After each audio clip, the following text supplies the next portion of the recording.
In our news tonight, His Majesty the King leads a welcoming ceremony for Saudi King Salman bin Abdulaziz as he begins a landmark visit.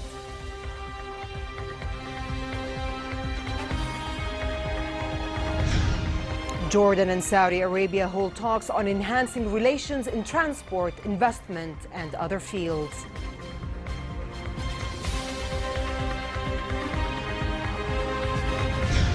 And the foreign minister speaks of a positive spirit as Arab counterparts endorse the Arab Summit's agenda. Good evening and welcome to the news at 10. His Majesty the King led a welcoming ceremony for King Salman bin Abdulaziz of Saudi Arabia as he began a landmark visit. The two leaders will hold talks on cementing relations between the two countries and current regional developments.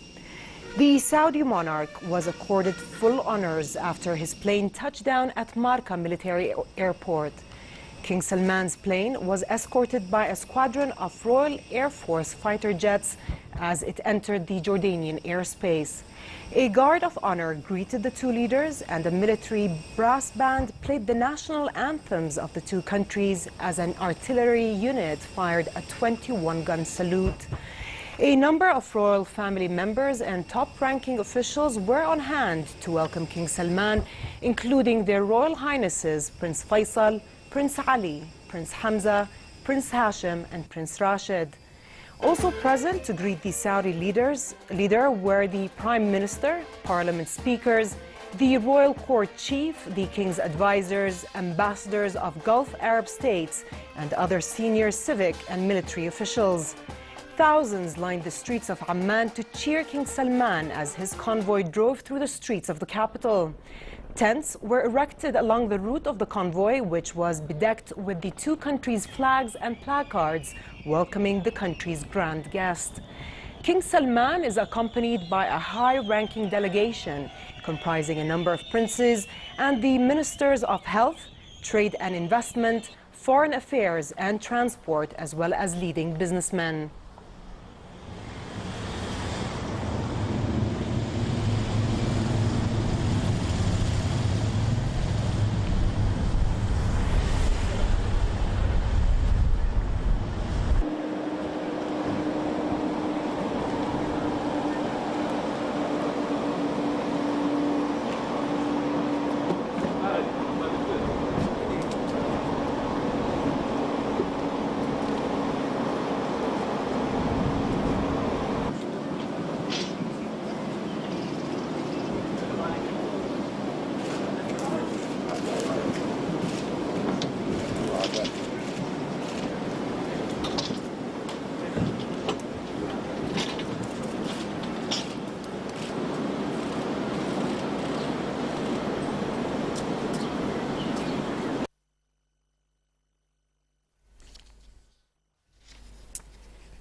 Minister of Foreign and Expatriates Affairs Ayman al-Safadi and Saudi Foreign Minister Adel al-Jubair said the two countries should build on the outcome of Saudi King Salman's historic trip.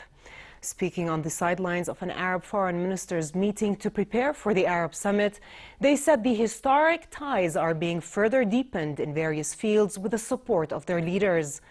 The two ministers discussed preparations for the summit, which opens on Wednesday, and regional developments, foremost of which is efforts to breathe new life into the Middle East peace process, the Syrian crisis, and the fight against terrorism.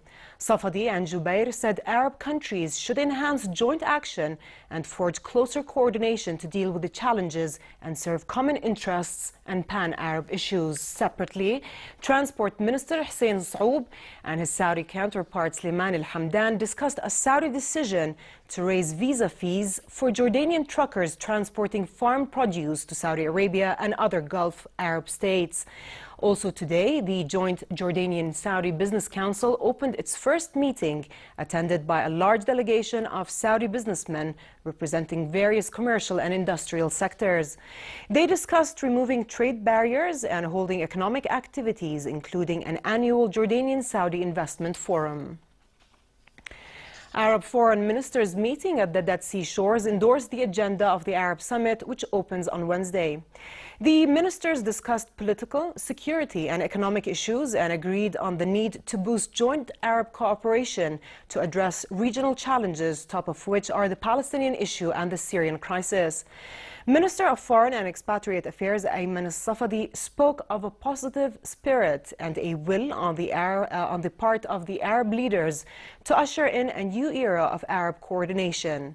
Here's more.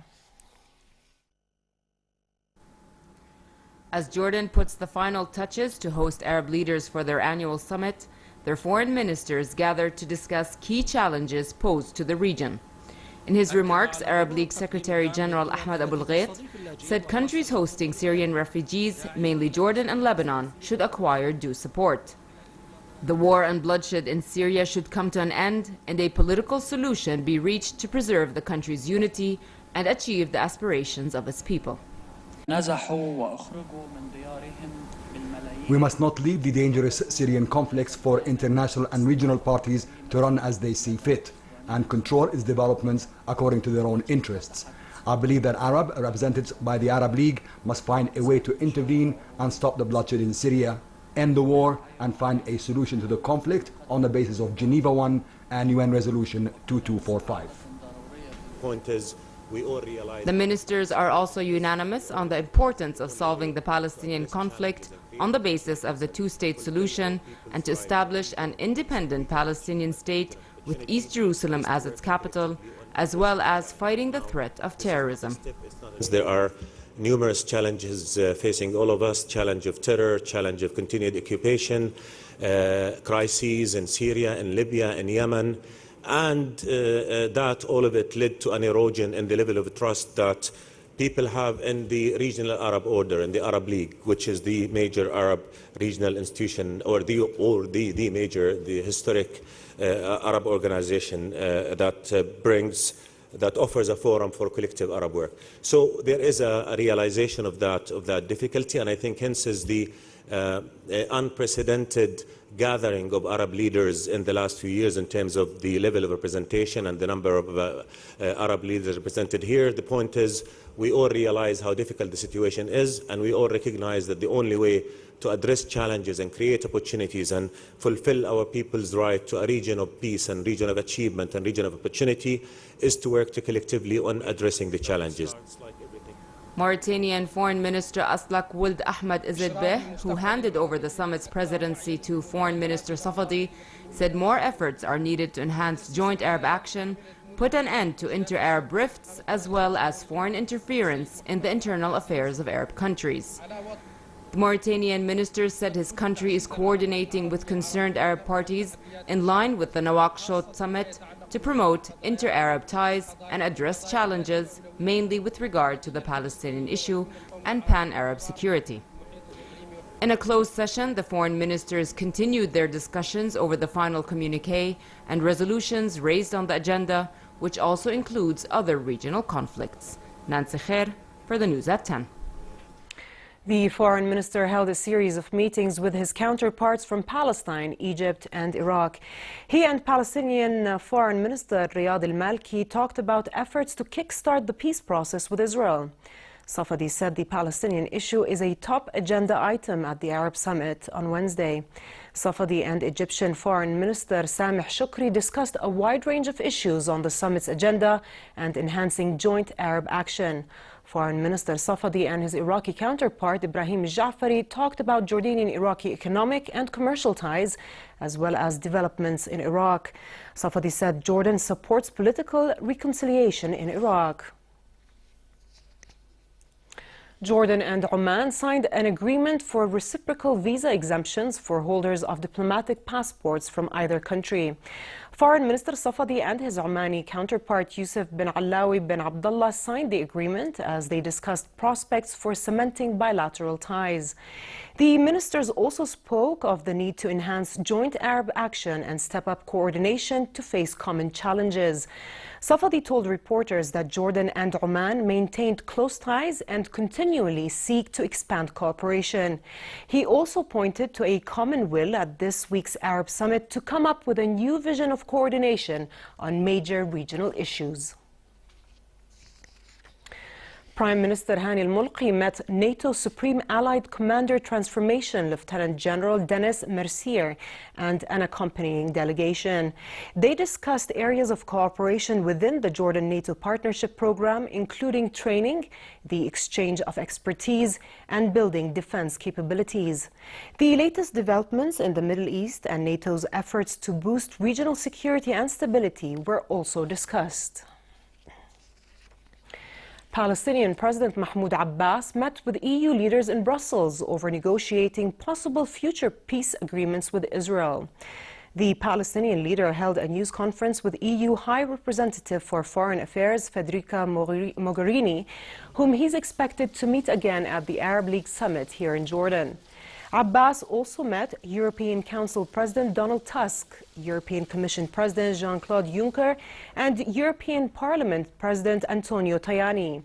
Israel has come under renewed international criticism for its expansion of Jewish settlements, with most countries seeing Israeli settlements as illegal and obstacles to peace.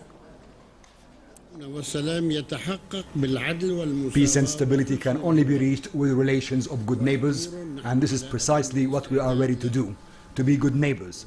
And we are hoping that the Israelis and the people of Israel will not miss this opportunity in order to make peace. Iraqi forces tried to push on through the Al-Dawasa district of southwest Mosul in their campaign to drive Daesh out of the city.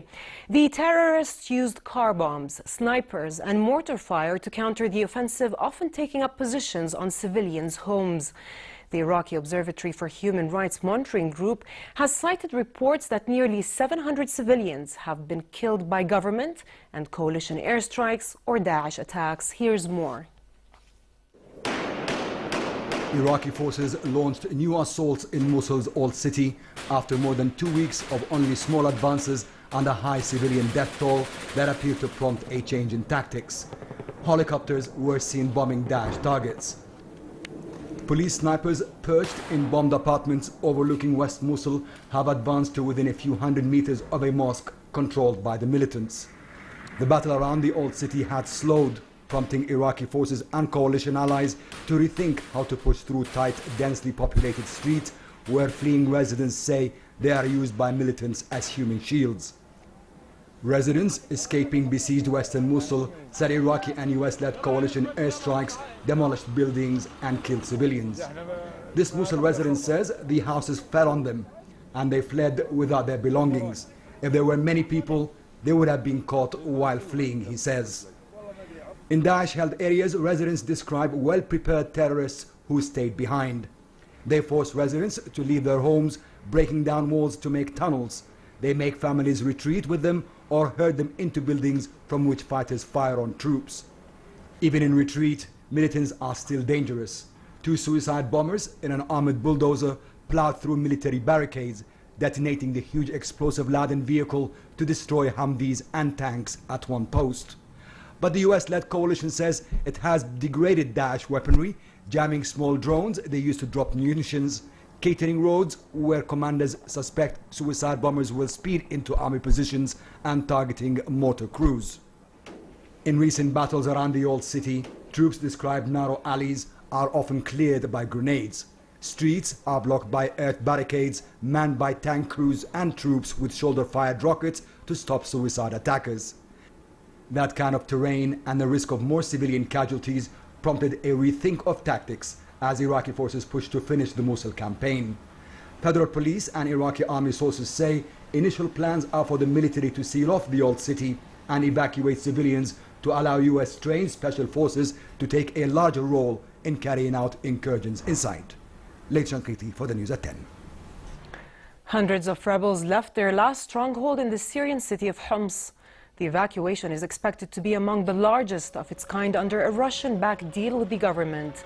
The Syrian Observatory for Human Rights said heavy fighting between rebel groups and the army had delayed their departure from the city's Al-Wa'ar district. The war monitor and opposition activists said between 10 and 15,000 rebels and civilians were expected to leave in weekly batches. Homs Governor Talal Barazi said he expected nearly 1,600 people to depart today for areas held by Turkey-backed rebels north of Aleppo. In Geneva, UN Deputy Special Envoy Ramzi Azzeddin Ramzi held a meeting with the Syrian government delegation headed by Bashar al-Ja'fari as UN-sponsored peace talks continued. UN mediator Staffan de Mistura said the agenda for the round of peace talks, expected to run until April 1st, covers 4 topics: a new constitution, new elections, reformed governance, and counter-terrorism. De Mistura again urged Russia, Iran, and Turkey to salvage the ceasefire in Syria to keep the talks on track. The Syrian opposition denounced what they called President Bashar al-Assad's killing machine, referring to a bombing of a market in the Damascus countryside 2 days ago.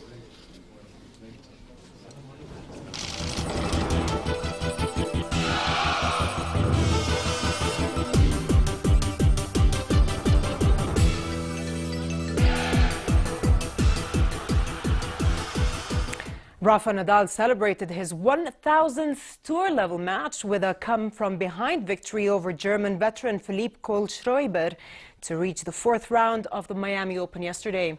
The German world number 31 was on fire early, but 5th seed Nadal flipped the switch and turned the match on its head to prevail love 6, 6-2, 6-3 on the main stadium hard court at Camden Park.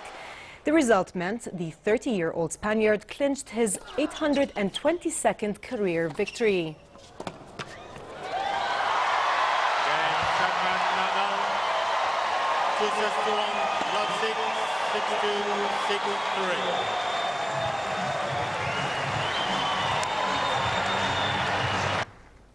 Kei Nishikori also took 3 sets and nearly 3 hours to advance, outlasting Spain's Fernando Verdasco 7-6, 6-7, 6-1. Nishikori, the runner-up to Novak Djokovic last year, fired 37 winners, but Verdasco, aided by persistent swirling winds, used his varying pace and depth to rattle Japan's number 1, inducing 48 unforced errors. Milos Raonic withdrew before his match against American qualifier Jared Donaldson, blaming a persistent hamstring injury. Maverick Vinales won a rain-delayed and shortened Qatar MotoGP season opener in a triumphant Yamaha debut for the young Spaniard.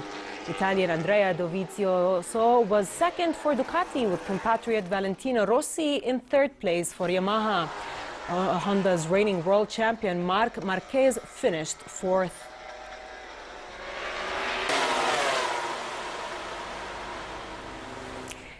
And finally, the weather forecast. It will be relatively cold tonight across many regions, but fair in the Jordan Valley and the Dead Sea. Tomorrow, spring conditions continue with relatively warm conditions in most regions and northwesterly moderate winds.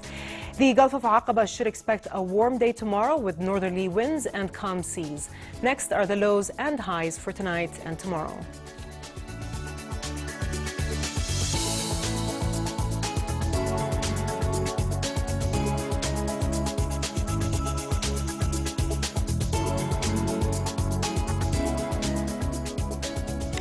Before we end the news, here's a reminder of our top stories. His Majesty the King leads a welcoming ceremony for Saudi King Salman bin Abdulaziz as he begins a landmark visit.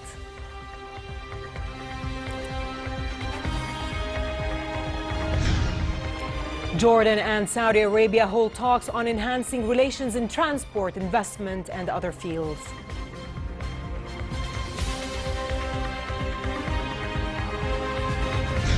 And the foreign minister speaks of a positive spirit as Arab counterparts endorse the Arab Summit's agenda. We have come to the end of tonight's news. I'm Dana Abusham. Thanks for watching and have a good night.